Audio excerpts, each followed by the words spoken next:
Hi everyone, thanks for watching. Today I've got some big news to discuss about the HydroController project. The day has came, it is now open source and available for everyone to access. This not only includes the code, but the PCB files as well. There has been some changes made to the code itself. I have adjusted it from version 4.4 to 4.5.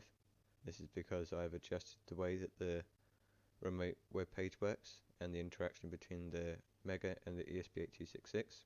I've also adjusted some things within the GUI, some adjustments to the conversions. I've changed the fan control algorithm. I've generally optimized the code a bit more and made it easier to understand, separating some of the larger functions into smaller separate functions. And there has been some adjustments to the PCB to use a step-up converter to control the doses, so you can run the doses from anywhere between 5 volts to 36 volts. I've also added in a dip switch to the PCB, so you can use either an MCP 4151 or the 10K potentiometer, depending on your desire. I've also added a jumper on the display LLC, so you can use 5 volt or 3.3 volt logic on the low side of the OLC itself. And I've also put out some extra headers for things like I2C, so you can essentially use a different temperature and humidity sensor or connect to any other devices you wish. Now that it's open source, you can play with the code to your heart's content. If I go into the PCB file, we can see that we've got the zipped up Gerber files. This is the kind of format that you require if you want to upload the Gerbers to something like JLPCB. You would just upload this zip file, enter in the board dimensions, which is available in here, and once entered those in, you can get some made for rather cheap. Importing costs and shipping and other such things do bring up the cost, and if you want it to be gold plated, there's many variations in how much the PCBs can cost, but essentially you could get them made for as little as about £5 per blank PCB when you've put in all the import and shipping and other costs. What else have we got in here? As I said, we've got the changes, so I've already got this open up locally. So as I said, we've got an I2C header added. We've got essentially 3 pins here, so you can use a jumper to go between 3.3 or 5 volt logic for the LLC to the display. That's just this is the dip switch for the potentiometer to the pH sensor, so it's a 6-way dip switch because we've got 3 lines going to either the MCP or the analog potentiometer, so digital or analog potentiometer. You can manually swap between the two. Yeah, the switching regulator is slightly adjusted there just to support that circuit. We've got the step-up converter for the pumps, so that the dimensions of the PCB have slightly adjusted to incorporate this large step-up converter, which takes 5 volts, and using again a potentiometer on the board itself, you can adjust it to output between 5 volts to 36 volts, which will be used on the doses themselves. I know some of you want to use 12 volt ones, some want to use 6 volt ones, and anywhere in between. So that's the changes to the PCB, and again that's available for all of you to download.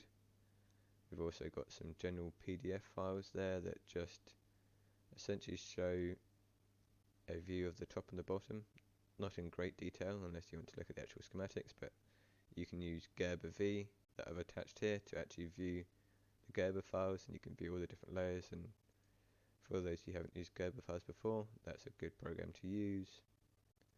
So if we have a look at the top layer here, it's essentially just a view of how it should look. So we've got all our parts here, we've got our MOSFETs, LLCs, we've got some headers for analog pins that I use for a different project, essentially a soil controller. We've got our sensors here, forgetting the name of those, opto relays. Yep, we've got our opto gears, we've got a voltage regulator circuit for the ESP, we've got another ALC for the ESP itself, we've got an RTC, we've got a ultrasonic distance sensor, we've got a LED controlled by transistors for each of the cathodes of the RGB LED. We've got a nano here that essentially runs all the timing critical stuff, mainly the fans.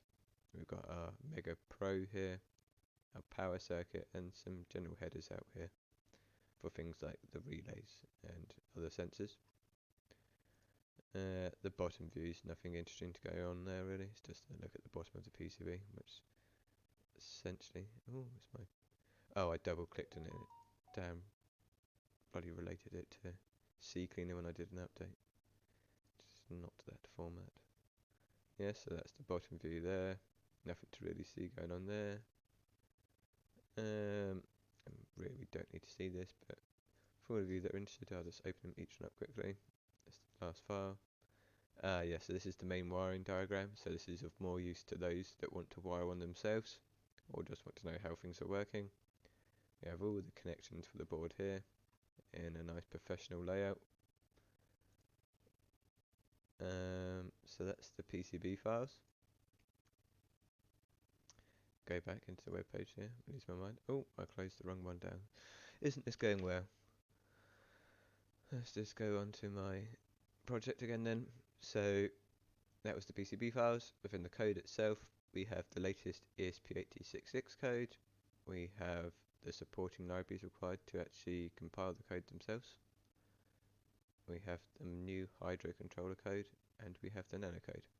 Some basic instructions here, so make sure you install the libraries before you attempt to install the code. See the diagrams for the wiring if you haven't done so yet, and how to upload the code. So I've tried to name them as intuitively as possible. The ESP code is uploaded to the ESP. The HydroController code, not so intuitive, but that's uploaded to the Arduino Mega. And the Nano slave code is uploaded to the Arduino Nano. Now, I suppose I should go into some detail about the actual code changes themselves. So the main feature, as I said, is the changes. How can you close it? It hasn't got a close there. Is the changes to the web interface. I'm not going to be getting my phone out and leaning over the actual GUI, so I'll just show you the web page itself. So I currently have my project turned on.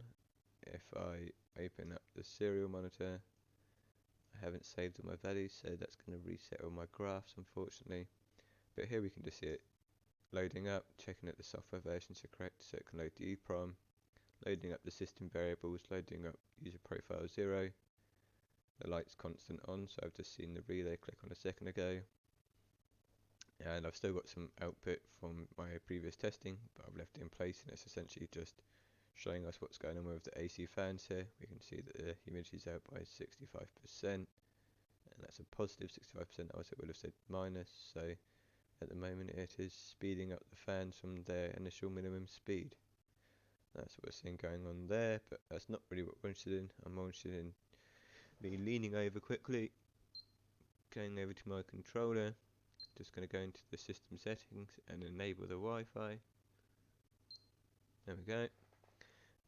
And we should see it, yep, there we go, asking for some data. Now it's a bit of a complex method. I really don't want to make this a long video, so I'll be in very quick. Essentially what happens is the Mega asks the ESP8266 for the local variables of the ESP8266, which would have been values potentially adjusted from the user on the web interface. Those values are then overwritten to the Mega's variables. I'm really not explaining this properly. I'll restart. The Mega asks the ESP8266 for its variables. The ESP8266 replies with its variables. The Mega overwrites its own variables with the ESP's variables. If they haven't been adjusted locally, it then sends its own variables back to the ESP8266, where the ESP8266 overwrites its local variables with those variables. So it's essentially, in simple terms, just a two-way communication of data. But it has to be a bit more robust than that to actually allow data to be adjusted on either side and not overwritten. So yeah, there's a bit of logic going on in the background, but here we can see it asking for the data, it's reading the data, it's updated its own variables, it's now sending the data back and the data sent. Now when you enable the Wi-Fi, it will send the data from the Mega to the ESP every 2.5 seconds. Why 2.5 seconds? Well, I just chose that number essentially, but You don't want to have it too small.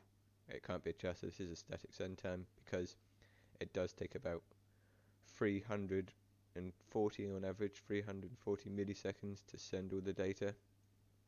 And in that time, obviously the system is hanging because it's in a while loop trying to send and read data. So the system is responsive for about 300 milliseconds every 2.5 seconds when the Wi-Fi is enabled. If you had it sending data every single second, well, you'd have a delay of 300 milliseconds every single second, so that would be ideal. But it's more than manageable because of the debounce time between increments and display refreshing. That the 300 milliseconds every 2.5 seconds is almost unnoticeable due to how I've incorporated it with the debounce times. So we've got the data on there. I've enabled the Wi-Fi chip. I suppose I should connect to the HydroController.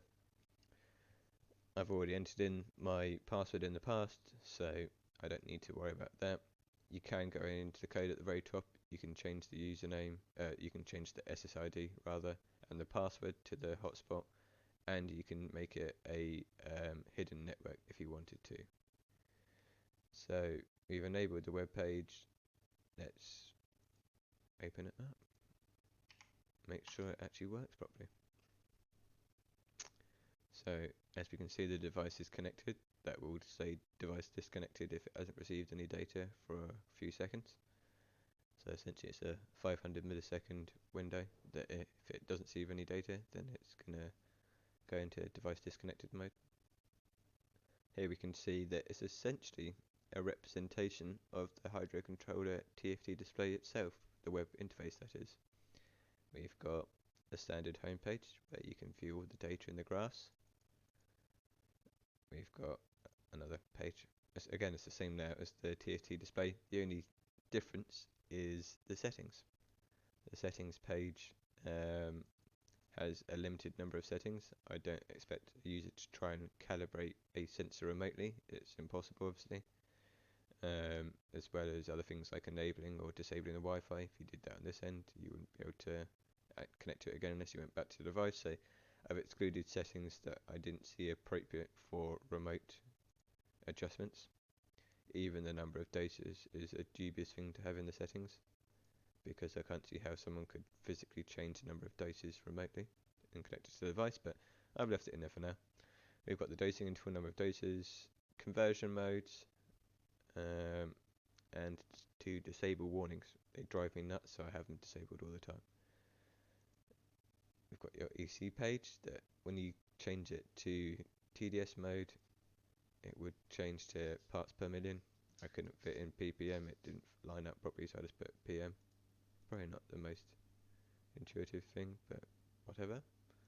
We've got our pH page, CO2 page, all the standard stuff. Water page. We've got our refill date times. There are some adjustments I'm be doing to a new version over the new month, where at the moment the refill tank dates, so this, on here you didn't select a day that you want to refill the tank at a given time, if enabled. I should really rename something so that's disabled, so it's green, so it's not enabled at the moment. But if it was enabled, then the tank would refill at 12 PM on the 4th of every month, but as we all know, the number of days in each month does vary, and the only reason I didn't do such a thing is because it would take up a lot of memory to have an individual logic for all that. Though I have lied in bed and thought about it, and I think I can incorporate it. So that will come up as a change soon, so it will actually show the correct number of days per month. We've got our refilled dose of meals here. And again, me adjusting these values in this end are immediately, well, with a 2.5 second delay, so it's not immediate. But these values are updated on the mega on its end, or if I updated a value on the mega end, it would be updated on this end. As I said, if I adjusted on something on this end, and I got a value from the mega, it wouldn't be overridden because it's known that I've adjusted it on either end. We've got our standard doser page here. We can have up to 6 doses. We can see it here at dose of 4, 5, 6. And we can adjust the milliliters if you want to. We've got our lighting page, on, off, time, and the mode. Fan page as usual. minimum, maximums, targets and modes, and our warning page. My sensors are currently just dangling on the floor, so they'll be not reading anything, and my humidity sensor, my DHT22 that I've still got blood into it, is a few years old now, and it's built up enough dust within it that the humidity doesn't work anymore, but I will change that shortly. If you give it a good whack, it goes back to normal. DHT22s are not the best sensor, but the new PCB that I'll be receiving within the next week or two, as I said, does have an I2C header, so I can use something far more robust like a HDC 1080, which is what I will definitely use because it's got an internal oven to dry out the sensor if it gets wet. And that is the new web page. As I said, this is run off a hotspot, so all you essentially need is a wireless device. Does it work on mobile phones? Only if you have it in landscape mode.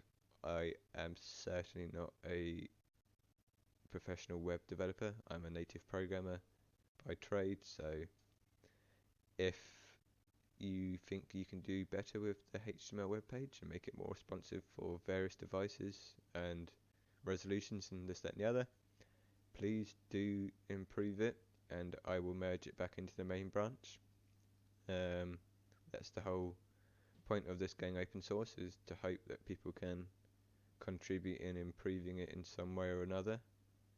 I'm more than happy with the graphical interfaces and the displays and that kind of stuff and the core algorithms, but I'm sure there's always ways that things can be improved. Someone's always better at something than someone else. I think I've covered it all now, haven't I? So it's all open source. You can access it from, you can clearly see here, this is my profile, Kawasaki ZX10R. I've only got one repository up open at the moment. We've got some standard README parts. I will update this once I've got the latest PCBs that will be with me at some point in April. I literally only got them ordered a few days ago, and they have to come from China, and there's imports, and it generally takes at least a couple of weeks with the fastest shipping method. So once I have some PCBs, I will put them on eBay, and I'll put some links here so people can buy them if they want. Again, you can produce your own, but nowhere lets you produce just one PCB, so you'll probably end up buying 10 for yourself, which is obviously a big waste of money. So if I buy 10, I'll only make a few pounds profit off of them, unless you want me to do some soldering. So probably best you buy them directly, but perhaps you don't mind having a few extra. Though I should notice that my license does not allow you to make profit from this project, or even sell anything related to this project. So I do not allow that. Where it is open source and you can do this and the other, you cannot sell the controllers without consenting me first. We can always work out a deal. And once I have the new PCB, I will put up a video which will essentially be a time lapse of me soldering one together. Just for those that want to make their own, they can then watch that and refer to what part goes where if they are confused by wiring diagrams. So yeah, that is the big news. It's open source. I've given you all the latest documentation. The new web interface works well, on desktops at least. If you do find any bugs with the web interface, please do raise an issue. There shouldn't be any issues with the actual TFT display interface. By that I mean the embedded R8875 display. That GUI is donkey's years old to me now and more than robust. And the core algorithms, as I said, the fan algorithm has slightly changed, but for the better. It's simplified, it's easier to read. I won't bore you with it, but for those of you that really want to have a quick look, so lighting control, restart light timers, air control. So air control essentially every now and then, so just sends the slaves the new minimum and maximum speeds if they've adjusted, and then essentially just works out how much out of range they are. It prints out how much out of range they are, either positive or negative percentages. If the range is less than that, then if they're less than 0.01% using EDANs, then essentially it's 0 as far as concerned, so the fans will remain the same. But if one of these percentages is greater than 0, essentially, it works out which percent is greater. If the 100% is greater than 10% and neither one of them is able, then it just speeds up or slows down the fans. So that is essentially all it is doing for the fans. So it's a lot simpler, a lot easier to read. Yeah, have a play with it. And thanks for watching, and please support the project if you can. Cheers.